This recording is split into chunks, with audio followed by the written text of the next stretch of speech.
America কিন্তু DP ওয়ার্ল্ডকে কোথাও তার পোর্ট করতে দেয় না, ব্যবহার পরিচালনা করতে দেয়নি। তারা এর আগে এটা, হ্যাঁ আমার মনে আছে, বাল্টিমোরটা করতে চেয়েছিল, দেয়নি। তারা বলেছে খালি আমেরিকানরা এটা করতে পারবে। চাইনিজরা কি অন্য কাউকে করতে দেয়? আমি আমি সরি, আমি একজন ব্যুরোক্রেট হিসেবে বলতে চাই যে আপনার মধ্যে একটু ডিসপ্যাশনেট থাকা উচিত। আমি একটু ওল্ড ফ্যাশন হিসেবে বলতেছি। আপনি একটা জিনিসকে যখন এইভাবে পুশ করেন, এটা কিন্তু অন্তত এই আমাদের দেশের ব্যুরোক্রেসি এটা মানতে রাজি হবে না। এক জায়গায় রায়তে ডাক্তার শাহাদাতকে দেওয়া হইতেছে এবং ইশরাককে দেওয়া হচ্ছে, আবার আরেক জায়গায় আপনার বরিশালের চরমোনাইয়ের নায়েবে আমি বোধহয় ফজলুল করিম বা কি যেন এরকম নাম বললেন, যে উনাকে কিন্তু দেওয়া হচ্ছে না। তার মানে কিন্তু অলরেডি একটা মানুষের মধ্যে একটা কনফিউশন হচ্ছে, বিভ্রান্তি হচ্ছে, মানুষ বুঝতে পারছে না যে ভিন্ন ভিন্ন রায় কেন আসছে, ভিন্ন রকম রায় কেন আসছে। এবং ভিন্ন রকম রায় এই এই জিনিসটাকে ক্লিয়ার করে দরকার আদালতের এবং আইন বিভাগ, আমাদের আইন মন্ত্রণালয়ের।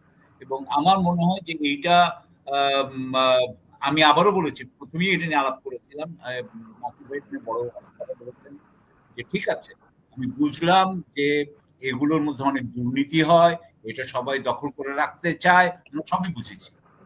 কিন্তু তারপরেও আপনি কিন্তু এক এক জায়গায় এক এক ধরনের কাজ করলে, যেটা আপনি যদি আগে পার্সন দেখেন তারপরে যদি আপনি আপনার রুল ঠিক করেন, তাহলে কিন্তু আমাদের যে প্রথম প্রথম বক্তা যিনি বললেন সদস্য, যে তাহলে আমরা এনাদেরকে বিশ্বাস করবো কি করে, এই কথাটা আসবে, এই কথা আসবেই।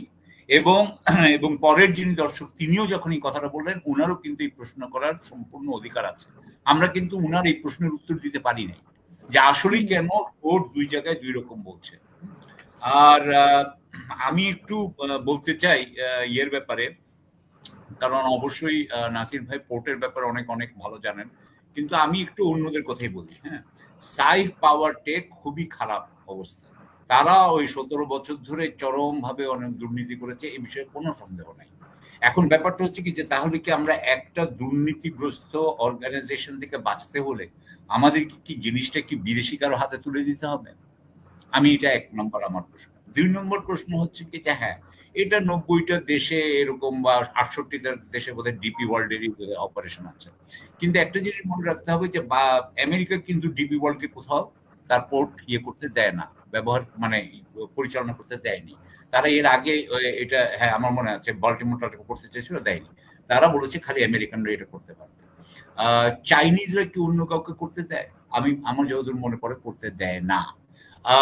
সুতরাং ইন্ডিয়া করতে দেয়, হয়তো করতে দিতে পারে। ইন্ডিয়ার আদানির সাথে তারা তাদের জাতীয় নিরাপত্তা সম্পর্কে ওই প্রথম দুটো দেশের মতো যতটা তারা সংবেদনশীল, আমার মনে হয় এরা অতটা সংবেদনশীল না। ইউরোপের কোনো পোর্ট, বিশেষ করে ওয়েস্টার্ন ইউরোপের কোনো পোর্টকে এরা হ্যান্ডেল করে আমি জানি না। তৃতীয় কথাটা আমার যেটা মনে হয় সেটা হলো কি, যে এটা কিন্তু দেওয়া হচ্ছে নিউমোরিং কন্টেনার টার্মিনাল। এর আগে বে টার্মিনাল, সেটা বোধহয় সৌদি আরবকে দেওয়া হয়েছে, তারা কিন্তু এখন ওইটার কাজে যে বিনিয়োগ করার কথা ছিল সেই বিনিয়োগটা পুরোপুরি করছে না। এই অর্গানাইজেশনটা, এই নিউমোরিং টার্মিনালটা, এখানে প্রচুর চুরি করা হয়েছে। যেটা 4 বছরে হওয়ার কথা ছিল সেটা 17 বছর লাগানো হয়েছে এটা তৈরি করতে, বা এরকম একটা লম্বা সময় প্রচুর চুরি করে এটা কিন্তু শেষ করা হয়েছে। যেটা শেষ করা হয়েছে, যেখানে আর কিছু ঢুকানোর দরকার নাই, সেইটা কেন আপনি বিদেশি হাতে দিবেন?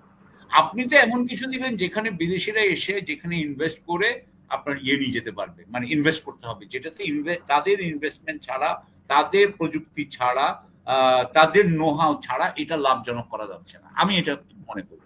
আর যদি বাংলাদেশ মনে করে যে ঠিক আছে, ডিপি ওয়ার্ল্ডকে দিলে এটা অনেক বেশি এফিশিয়েন্ট হবে, আমাদের অনেক বেশি লাভ হবে, তাহলে দেখা। আমার কথা হচ্ছে তাহলে আমাদেরকে বলুক যে আমাদের এত বেশি লাভ হচ্ছে সেই জন্য আমরা এটা করছি, সাইফ পাওয়ার টেকের পরিবর্তে এটাকে দিচ্ছে এই কারণে। কিন্তু সেই রকম কিন্তু কোনো ব্যাখ্যা আমি দেখি না। আপনি দেখেছেন কিনা এমন, এবং বরং আপনি ওই যে ডক্টর ইউনুস যে চিটংয়ে গেছেন, উনি যে বক্তৃতা দিয়েছেন, সেখানে উনি বলেছেন যে উনি প্রথম দিন থেকে এটা চেঞ্জ করতে চান, এটার জন্য উনি লেগেছিলেন। উনি লুৎফে সিদ্দিকী সাহেবকে এটার পিছনে লাগিয়ে রেখেছেন, উনি আশিক চৌধুরী সাহেবকে এটার পিছনে লাগিয়ে রেখেছেন, উনি বলছেন বারবার বারবার ওদেরকে নিয়ে আসো, ওদেরকে নিয়ে আসো। এই যে এই কথাগুলো বলছেন, এটা কি একটা স্টেটসম্যান হিসাবে, রাষ্ট্র সরকার প্রধান হিসাবে এটা কি খুব ভালো লাগে দেখতে? ইজ দিস ভেরি আমি সরি, আমি একজন ব্যুরোক্রেট হিসেবে বলতে চাই যে আপনার মধ্যে একটু ডিসপ্যাশনেট থাকা উচিত। আমি একটু ওল্ড ফ্যাশন হিসেবে বলতেছি। আপনি একটা জিনিসকে যখন এইভাবে পুশ করেন, এটা কিন্তু অন্তত এই আমাদের দেশের ব্যুরোক্রেসি এটা মানতে রাজি হবে না। এটা অত্যন্ত আনডেমোক্রেটিক কথা বলেছেন, এটা অথরিটেরিয়ান কথা বলেছেন। উনি যদি এটা মনে করে থাকেন তাহলে কিন্তু he will be making a very very big mistake. আমি আপনাকে একদম স্পষ্ট করে বলছি, he will be making a big mistake. উনি যদি মনে করেন যে যেটা জনগণ রাজি না সেটা উনি করায় ছাড়বেন, কারণ উনাকে একটা জিনিস মনে রাখতে হবে, আমি উনার বিরোধী, আমার কোনো ক্ষমতা নাই, এমন নোবডি। উনার পক্ষে অনেকেই আছে, উনার পক্ষে পিনাকি ভট্টাচার্য আছে, উনার পক্ষে ইলিয়াস হোসেন আছে, কিন্তু একটা জিনিস উনাকে মনে রাখতে হবে যে উনার বিরুদ্ধে কিন্তু ভারত আছে, উনার বিরুদ্ধে কিন্তু আওয়ামী লীগ আছে। উনি যদি মনে করেন যে উনি বেশি চালাকি করবেন, then he will be making a big, big mistake. I'm telling you. He will be making a big mistake. কারণ উনারও কিন্তু এখানে অপোজিশন আছে। আর উনি কিন্তু পলিটিক্স করে কিন্তু অভ্যস্ত না। তো এখন পর্যন্ত এমন হয় নাই যে উনার বাড়ির সামনে 10 লক্ষ বা 5 লক্ষ লোক দাঁড়ায় রয়েছে। এখনো এটা হয় নাই যে মানে আপনার বন্দরের পাশে 2 লক্ষ লোক দাঁড়িয়ে আছে বাইরে। এখন এটা হয় নাই, থ্যাংক গড, এবং আমি এটা চাইও না যেটা হোক। কিন্তু আমি মনে করি যে উনার নিজস্ব লেগেসি বলেন, ক্রেডিবিলিটি বলেন, উনি একটা আমাদের সবচেয়ে বড় মানুষ উনি, আমাদের বাংলাদেশের সবচেয়ে বড় মানুষ উনি। সুতরাং উনার সম্পর্কে যাতে এই ধরনের কথা বলা না যায়। করিডোর নিয়ে নাসির ভাই বলতেছেন, করিডোর নিয়ে আমার কথা হলো যে আমি একই কথা বলছি, অ্যান্টনিও গুটেরেস যখন বলে যে এখানে হিউম্যান করিডোর হবে, হিউম্যানিটেরিয়ান করিডোর, তখন তো কেউ অস্বীকার করে নাই। এবং তখন উনি বলছেন যে আগামী ঈদে, ডক্টর ইউনূস বলছেন যে আগামী ঈদে আপনারা বাড়িতে থাকবেন ইনশাআল্লাহ। তার মানে এই দুইটার মধ্যে সম্পর্ক আছে। আমার কথা হলো আমি কিন্তু এই করিডোরের বিপক্ষে না, হিউম্যানিটেরিয়ান করিডোরের বিপক্ষে না। আমি তো চাই যে রোহিঙ্গারা ফেরত যাক। উনারা তো বলছেন যে, ডক্টর খলিলুর রহমান বলছেন যে এইটা দিয়া রোহিঙ্গাদেরকে ফেরত নেওয়া যাবে। উনি বিইউপিতে যে বোধহয় বলছেন এটা। আমার কথা হচ্ছে যে fine, if that is the case do it. কিন্তু কথা হচ্ছে যে আপনি কি সমস্ত কিছু বুঝে করছেন তো? আপনার কি সামরিক যন্ত্র তো বাংলাদেশকে অ্যাটাক করবে না নাকি? Are you sure?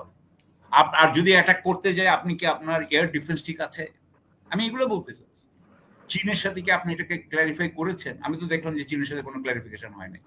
কারণ চীনের অ্যাম্বাসেডর তো কয়েকদিন আগে বললেন যে তারা এইসবের মধ্যে এখনো ইনভলভ না, এবং তাদেরকে ইনভলভ না করে ওই জায়গায় আপনি করবেন, এটা তো আমার কাছে খুবই